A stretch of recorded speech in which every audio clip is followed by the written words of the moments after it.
एक राजा एक संत के पास पहुंचा और बोला, आप मुझे दीक्षा देकर अपना शिष्य बना ले। मेरा मन इस राजपाट में विरक्त हो चला है। और संत प्रज्ञावान थे, वो राजा की कठिनाइयों से परिपूर्ण परिचित थे। संत समझ गए कि सम्राट जो वैराग और दीक्षा की बात कर रहा है वह मात्र कठिनाइयों से पलायन है, क्योंकि क्षणिक है। उन्होंने सम्राट को यह कहकर लौटा दिया कि अभी तुम्हारे संन्यास का समय नहीं है। सम्राट निराशा होकर लौट गया। 1 वर्ष के बाद पुनः सम्राट संत के पास आया और संन्यास की दीक्षा लेने के लिए संत ने उसे समझाया, तुम सम्राट हो, संसार के सारे सुख ऐश्वर्य तुम्हारे कदम चूमते हैं, आखिर तुम क्यों अपने इन कठिनाइयों में डालना चाहते हो। संन्यास लेकर वह धूप तप शक्ति बरसात के थपेड़े में सहने होंगे, इसलिए जाकर राजपाट करो, इस संन्यास के चक्कर में ना पड़ो। पुनः राजा लौट गया। 1 वर्ष के बाद राजा पुनः संत के पास आया। संत तो सम्राट को देखते ही बिगड़ा खड़ा हुआ। वह बोला, मैं बार बार तुम्हें मना करता हूँ कि संन्यास कोई हंसी खेल नहीं है और ना ही तुम्हारे राज में ऐसे कोई चाहो संचालन करो। यह कठिन और तुम्हारे वश का नहीं है, लौट जाओ।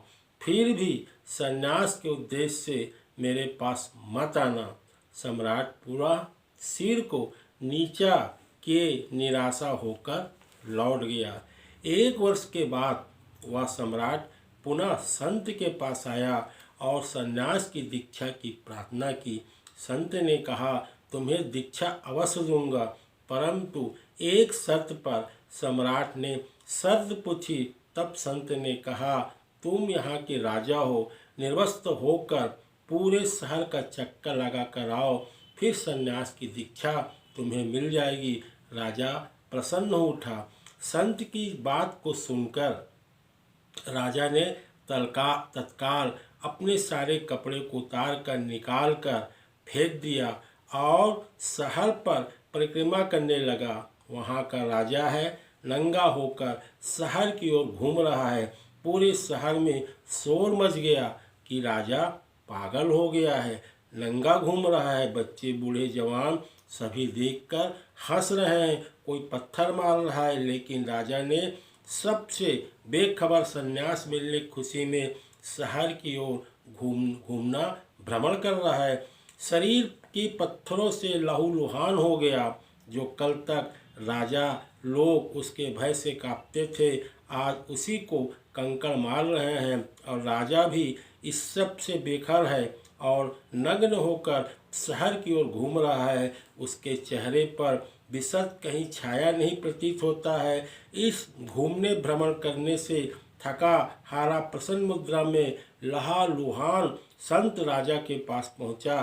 संत राजा को देखते ही उसके पैरों में गिर पड़ा, क्योंकि अब राजा साधारण राजा नहीं रह गया है। अब वह भेदभाव उच्च नीचता से परे है, आत्मा का शाहजहाँ हो गया है और वह परम अवस्था में पहुंच चुका था। इसी प्रकार संन्यास किसी भी समय लिया जा सकता है जब वैराग्य उत्पन्न हो जाए, किंतु यह इतना आसान नहीं होता है। इसी वैराग्य के जगाने के लिए गृहस्थ वन आश्रम में प्रवेश करता है। इस प्रकार वन गृहस्थ वैराग्य की प्रबंध सीढ़ी होती है।